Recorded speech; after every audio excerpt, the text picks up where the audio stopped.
Ya, hari yang dinantikan telah tiba dan kali ini kita akan fokus langsung dengan data CPI.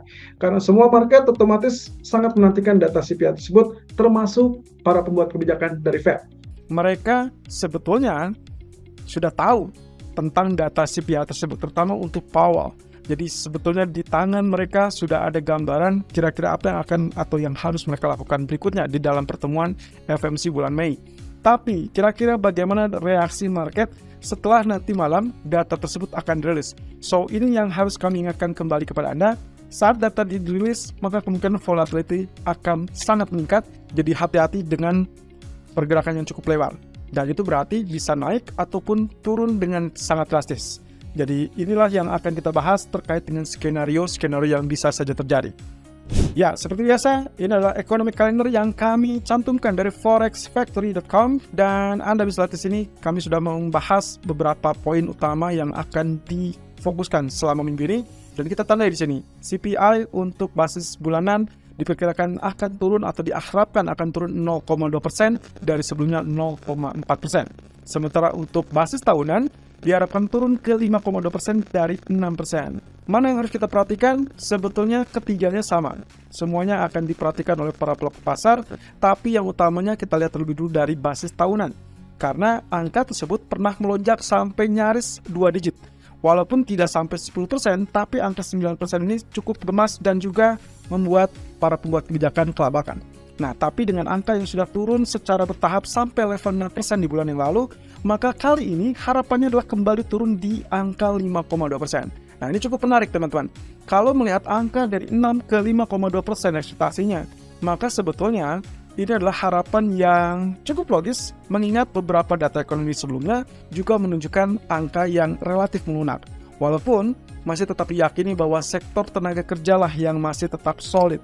Itu ditunjukkan dengan data non-farm payroll di hari Jumat yang lalu yang masih berada di kisaran 236K. Walaupun, lagi-lagi, angka tersebut juga kalau kita compare dengan 2 bulan data sebelumnya, itu relatif menurun. Nah sekarang karena dia fokus kepada inflasi seperti apa yang dimandatkan kepada bank sentral untuk mengatasi inflasi, maka inilah yang akan menjadi sorotan utama. Dan demikian pula terkait dengan dot plot yang menunjukkan FOMC bulan Mei bisa saja menaikkan suku bunga sampai kurang lebih 25 basis point. Dan itu membuat terminal rates dari Fed kemungkinan mencapai angka 5,25%. Oke, berarti dengan demikian dari angka 6 ke 5,2% harusnya itu sudah menunjukkan pelunakan, yang berarti juga besar harapannya dari market bahwa Fed kemungkinan akan menghentikan untuk kenaikan suku bunganya. Nah, kemudian angka core CPI-nya diharapkan juga turun tipis di 0,4% dibandingkan bulan lalu 0,5%. So, urutannya jangan sampai salah, teman-teman harus perhatikan lebih dulu basis tahunannya. Karena itulah yang akan menjadi core utama dari para pelaku pasar, termasuk juga para pembuat kebijakan. Lanjut di malam hari, di jam 8, 30 menit berselang kita akan mendengarkan pernyataan dari Gubernur Bailey. Gubernur BOE Andrew Bailey akan memberikan pernyataan di tengah-tengah acara kurang lebih yang dihadirinya di Amerika. Dan itu adalah undangan dari Federal Reserve. Dan kemudian 1 jam berselang, yaitu overnight rate atau pengumuman suku bunga dari Bank of Canada. Nah, seperti yang juga sempat kita bahas di hari Senin, bahwa kita menduga kemungkinan BOC ini akan mengikuti apa yang dilakukan oleh RBA dengan mempertahankan suku bunga untuk kali ini. Jadi diharapkan dia unchanged di angka 4,5%, dan itu berarti pertanyaannya adalah apakah nantinya Fed di bulan Mei juga akan unchanged.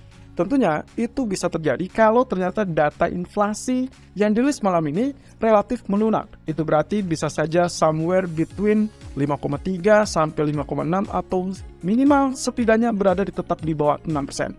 Nah, kemudian juga terkait FOMC minutes, saya akan abaikan karena memang itu adalah pengulangan ataupun pernyataan dari rangkuman yang ada dari keputusan FOMC bulan Maret.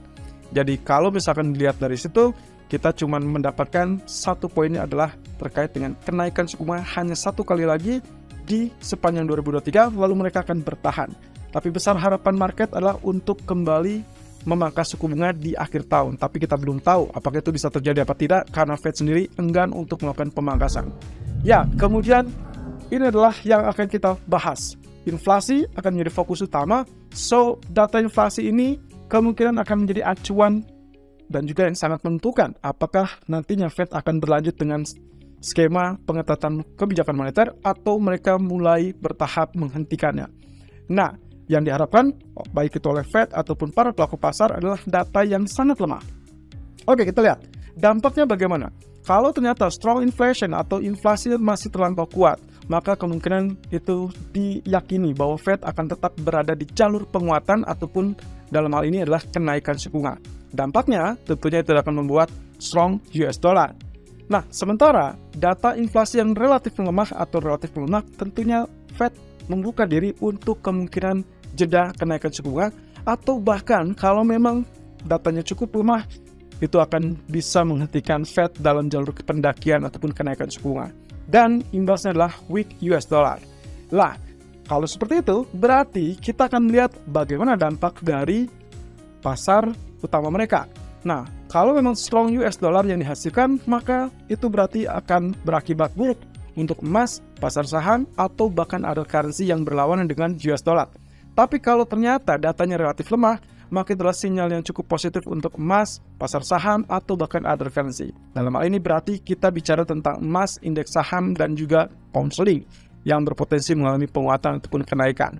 Nah, satu hal yang cukup spesial, kalau kita bicara tentang apa yang akan terjadi, maka untuk emas hati-hati, kita akan melihat potensinya antara terjun kembali di bawah 1970 atau mulai mendekati all-time high 2075.10 yang pernah tercipta di Agustus 2020. Cukup menarik.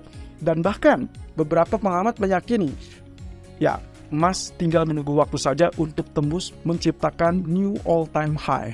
New record kemungkinan bisa terwujud kalau memang ternyata memungkinkan dari data ekonomi termasuk juga dari kebijakan Fed. Tapi malam ini saya rasa kita tidak akan melihat new all-time high, melainkan mendekati saja sudah cukup bagus. Apalagi dalam kondisi teknikal, H4 kita memperkirakan symmetrical triangle memiliki target sampai 2066. Setidaknya mungkin 2040, 2060-an masih cukup yakin bisa dicapai kalau dengan catatan data inflasi cukup lemah, dalam hal ini berarti di bawah 4,8%. Nah, pertanyaannya apakah memungkinkan untuk mencapai angka 4,8%? Ya, kalau balik lagi dengan hitungan-hitungan standarnya, saya rasa ekspektasi 5,2% berarti angka di 5% pun sudah cukup bagus dan itu cukup fantastis untuk mendorong emas sampai level 2040. Apalagi pagi ini kita sudah mendapatkan level 2020 untuk emasnya. Nah, tapi hati-hati kalau ternyata inflasi masih terlampau kuat bahkan mengejutkan, dia tetap stagnan di angka 6% atau lebih tinggi, maka hati-hati, emas akan mulai anjlok dan itu adalah counter trend dari apa yang terjadi di sesi Asia saat ini. Berarti kita akan melihat peluncuran ataupun penurunan tekanan yang sangat dalam di bawah 1970. Masih sangat memungkinkan, tapi ya, who knows. Kalau ternyata datanya cukup bagus, tapi tidak terlampau bagus, ya berarti kita anggap moderat dan juga masih bisa memungkinkan untuk emas turun untuk profit taking sekedar sementara, tapi kemudian mencari level support, mencari bottom untuk kemudian rebound kembali. Tapi bagaimana dengan nasib level all time high-nya? Sepertinya akan tertunda sementara waktu setidaknya sampai data berikutnya. Dan itu berarti kita akan melihat data retail sales di hari Jumat. Oke, ini berarti kita bicara tentang skenario yang harus kita hadapi untuk nanti malam.